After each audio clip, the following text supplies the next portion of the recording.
Welcome to the Explainer. You know, sometimes in medicine, the simplest looking tools are the most important. Today, we're going to demystify one of those common but often misunderstood medical devices, the surgical drain. We'll break down what it is, exactly why it's used, and the really critical role it plays in healing after an operation. So, you've probably seen one of these before, right? Maybe at a hospital or on TV, and you wondered what in the world it is. It can definitely look a little intimidating, but its purpose is actually really simple and absolutely vital for a safe recovery. Okay, so let's dive right in.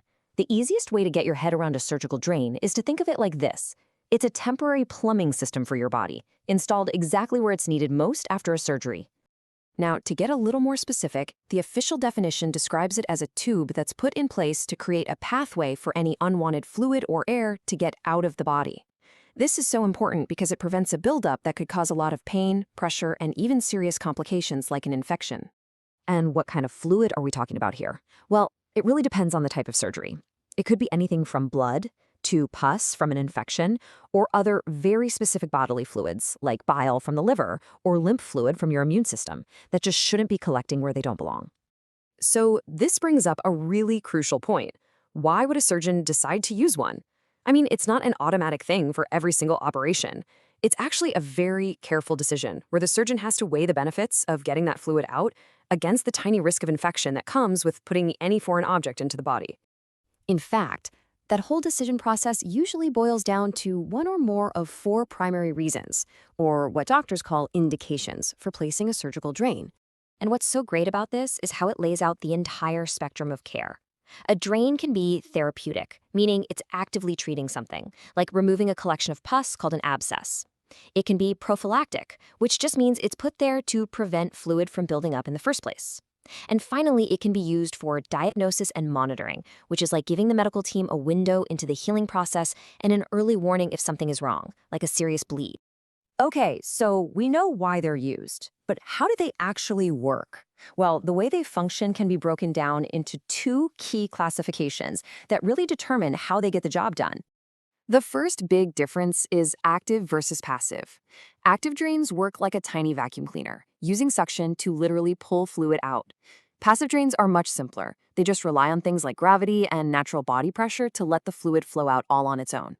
But, there's another difference that's maybe even more important, especially when we're talking about patient safety and preventing infections. And that's whether the system is open or totally closed off. And this just illustrates that difference perfectly. On the left, you're looking at an open system called a Penrose drain, where fluid just kind of seeps out onto a gauze pad. But now look to the right. That's a closed system like the Jackson Pratt or JP drain, where all the fluid gets collected in a sealed bulb. That sealed design is a huge advantage for keeping bacteria out of the wound. Yeah, because they're completely sealed, closed systems don't just dramatically lower the risk of infection, they also let nurses and doctors measure exactly how much fluid is coming out. This shift from open to closed systems is just a perfect example of medical innovation, not some giant complicated machine, but a simple design change that makes a massive difference in patient safety. And that's exactly why they're the gold standard today. So when you see a surgical drain, it's really important not to think of it as just a simple piece of plastic tubing. It's so much more than that. It's an active, pretty sophisticated tool that's working with the body to help it heal. I mean, think about the crucial roles they play in recovery. They're getting rid of fluid that could seriously delay healing. They're acting as a vital early warning system if something starts to go wrong. And they can even provide a ready-made pathway for doctors if they need to do another procedure. This quote from our source material just sums it all up perfectly. By acting as that critical signal, these drains allow for super fast intervention. They are truly an essential safety net that leads directly to better outcomes for patients. So the next time you see a surgical drain, you'll know it's not something to be afraid of. It's a clever, simple tool that makes a massive difference in modern medicine. It's just a great example of how a straightforward idea can have a profound impact on our health. It makes you wonder, doesn't it? What other simple technologies are out there, quietly saving lives every single day?